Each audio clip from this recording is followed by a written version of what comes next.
কেন মানব জীবনে ত্যাগী গুরুর দরকার হয়। সর্বত্যাগী গুরুদের কাছ থেকে দীক্ষা নিলে বা সেই গুরুর শিষ্য হলে জীবনে কি উন্নতি হয় সেই নিয়ে একটা গল্প বলে তারপরে গুরুবিদার আলোচনা করতে যাবে। আসলো, তিনি ভাবলেন যে রাজা পরীক্ষিত 7 দিন ভাগবত শুনে তার জীবনে এত ত্যাগ বৈরাগ্য এসেছিল, তাহলে আমারও তো এই ত্যাগ বৈরাগ্যের ভাব এসেছে, তাহলে আমিও যদি ভাগবত শুনি তাহলে আমার জীবনও ওই পরীক্ষিতের মতন হবে। এই ভেবে সেই মন্ত্রীকে বললেন, রাজ্যে দেখো তো খুব ভালো ভাগবত পণ্ডিত কে আছে, তাকে ডাকো। তো সেই পণ্ডিতকে ডাকা হলো, তিনি আসলেন। আসার পর রাজা বললেন যে তুমি প্রতিদিন আমাকে ভাগবত পাঠ করে শোনাবো, আর এর বদলে তুমি যত তোমার অর্থ দরকার আমি সব তোমাকে দেব।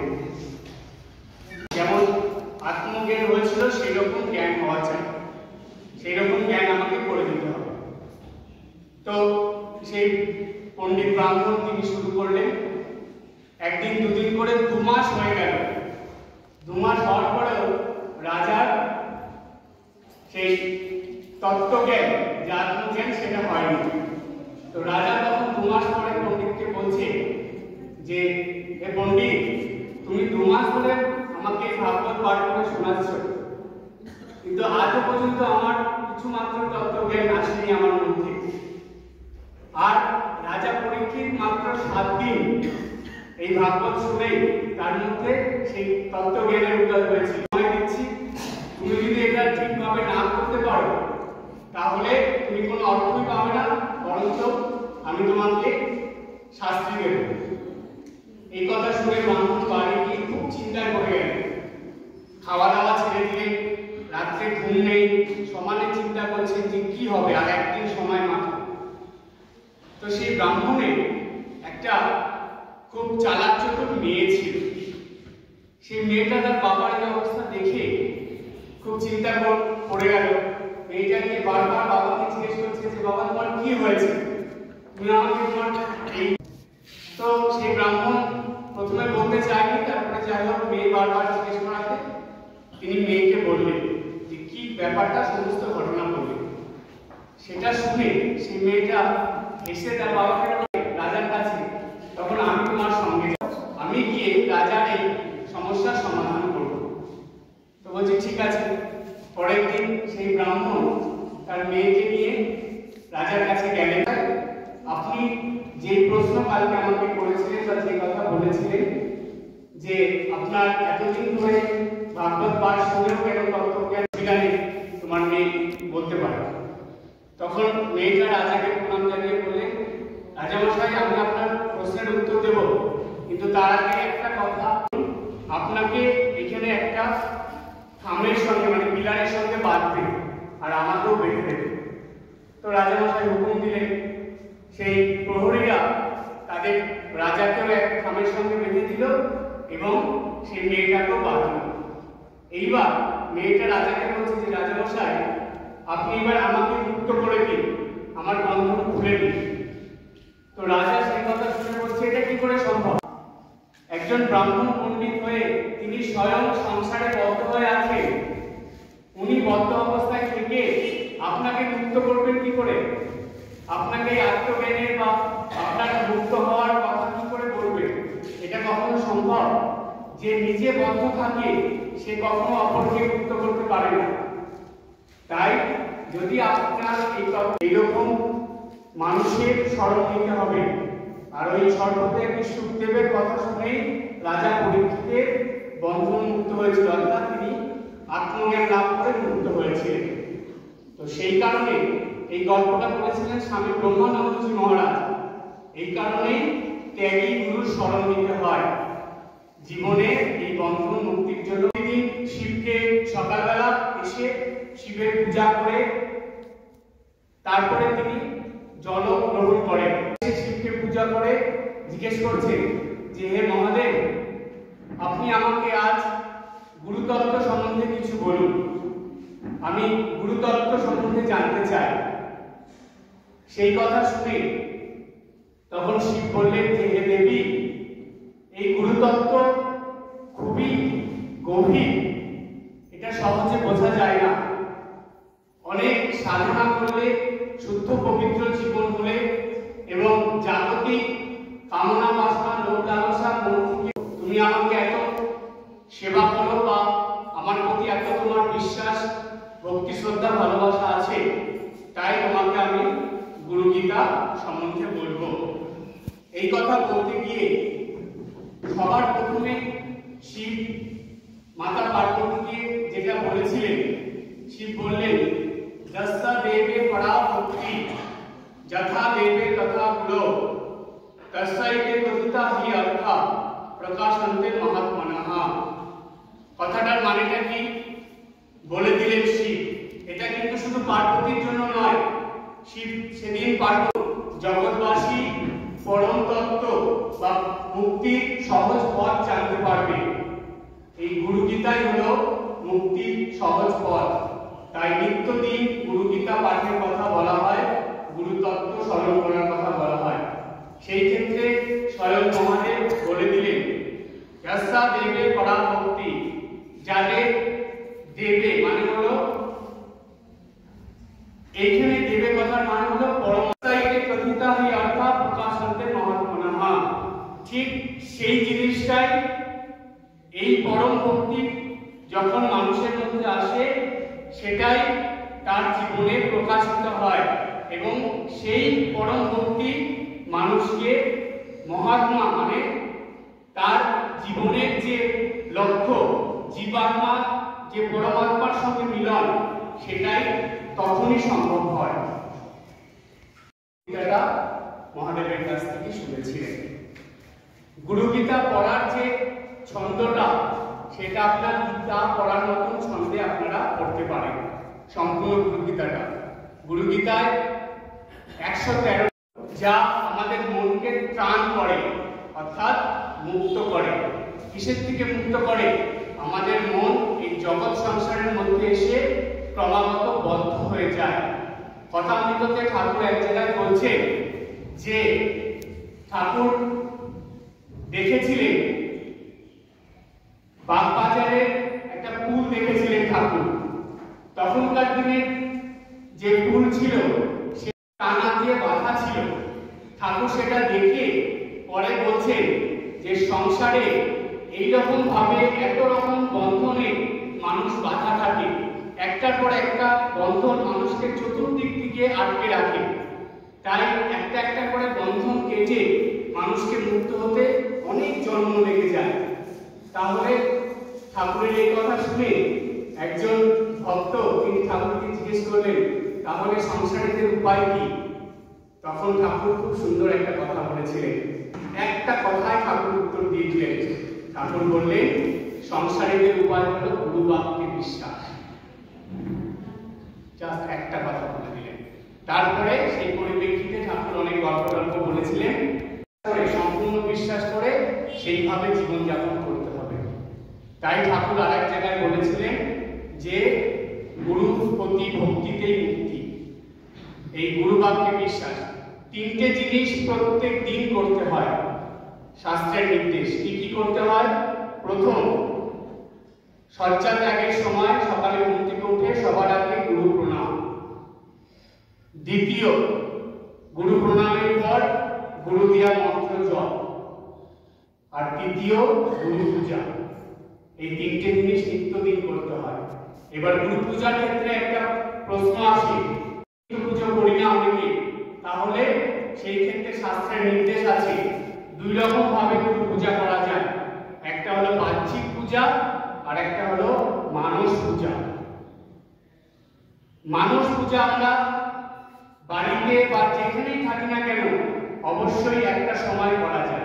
ঘুম থেকে উঠে কিংবা সন্ধ্যাবেলায় কিংবা রাত্রে শোয়ার আগে যে কোনো সময় মানস পূজা করা যায়। কিন্তু বাহ্য পূজা যেটা নিত্য পূজা করার সময় তখন গুরু পূজা করে নিতে হয়। তাই এই তিনটে জিনিস আজকে গুরু পূর্ণিমার দিন আপনারা মনে মনে সংকল্প করে নেবেন। জানেন আমাদের শাস্ত্রে সংকল্পের প্রতি খুব, যদি সংকল্প না করে তাহলে সে কোনোদিন তাড়াতাড়ি নিজের জীবনে উন্নতি করতে পারে না। আর এই সংকল্পের মধ্যে ভীষণ শক্তি থাকে যদি সেটা কাউকে বলা না হয়। সংকল্প করবেন, যতদিন সেই সংকল্প সার্থক না হবে কাউকে বলবেন না। তাই আজকে গুরু পূর্ণিমার দিন সবাই আমাদের এই সংকল্প নিতে হবে যে আমরা নিত্যদিন 3টে কাজ করবই করব। প্রথম, শয্যা ত্যাগের সময় গুরু প্রণাম করে গুরুদেবের স্মরণ করে শয্যা ত্যাগ করব। দ্বিতীয়, শয্যা ত্যাগ করে গুরু মন্ত্র জপ করব। আর তৃতীয়, নিত্যদিন গুরু পূজা করব। নিত্য পূজার সময় বাচ্চ পূজা কিংবা মানুষ পূজা করব। এই 3টে সংকল্প নিয়ে আজকের থেকেই যদি চলা যায়, সেগুলো কাটানোর জন্য এটা হলো সহজ পথ। তা না হলে অনেক জন सर्वदेव नमस्कार। जे कोनो भगवान के आपने प्रणाम जाना नमस्कार करो। केशव है, केशव है कृष्ण। सर्वदेव देवी स्वरूपाय श्री राम कृष्ण ते नमः। भगवान श्री राम कृष्ण जाति प्रकृति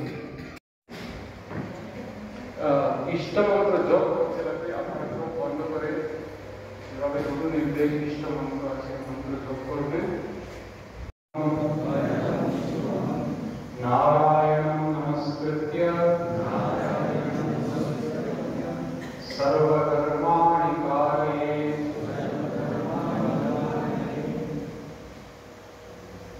नारायण के प्रणाम करे समस्त कर्म आरम्भ करছি যিনি সর্বমঙ্গলময় परम आकांक्षित एवं सर्वोच्च मंगलेर दाता। आचमन করবেন, হাতে একটু একটু করে জল নেবেন, একটু জল দিয়ে একটু হাত ধুয়ে নেবেন। আবার ওম বিষ্ণু হাত ধুয়ে নেবেন, ওম বিষ্ণু হাত ধুয়ে নেবেন। তো স্পর্শ করতে হবে দুবার। upper lip, lower lips, নাভি স্পর্শ করবার পরে হাত ধরে নেবেন। হৃদয়, শিরস, হাত ধরে নেবেন।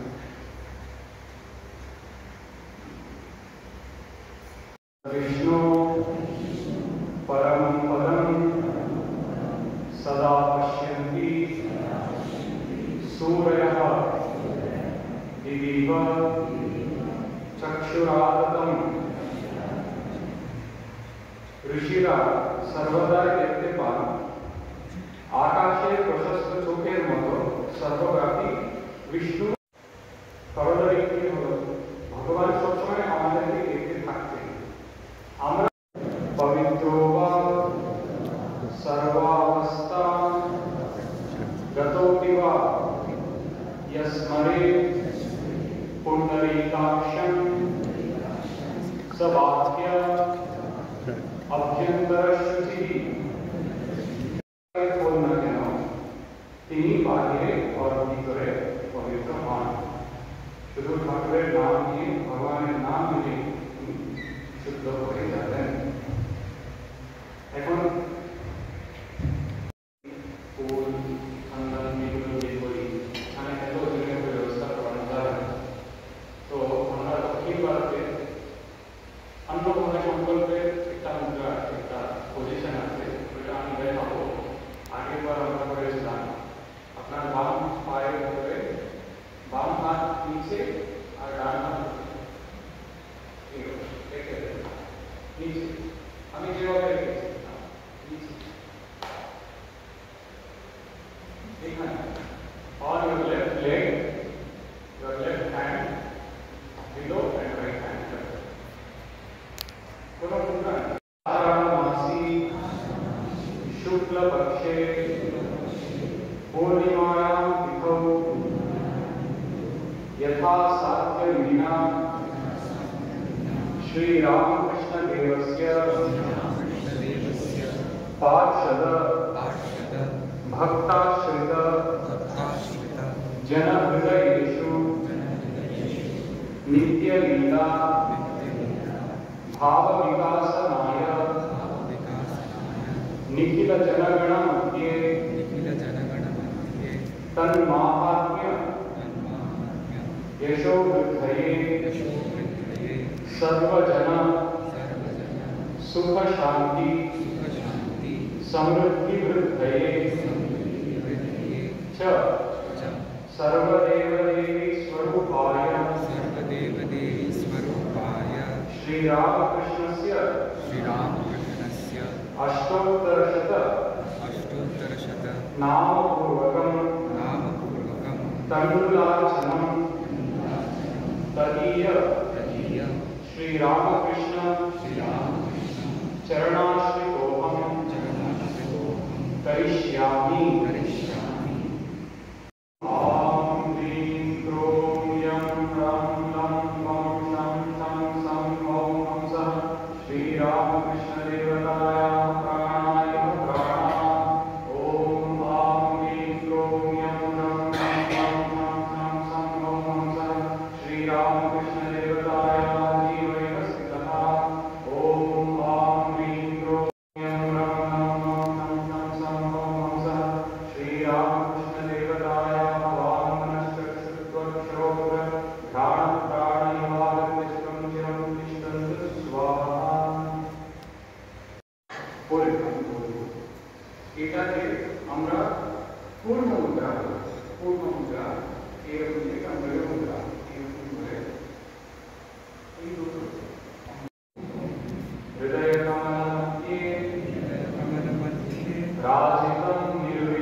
Vimala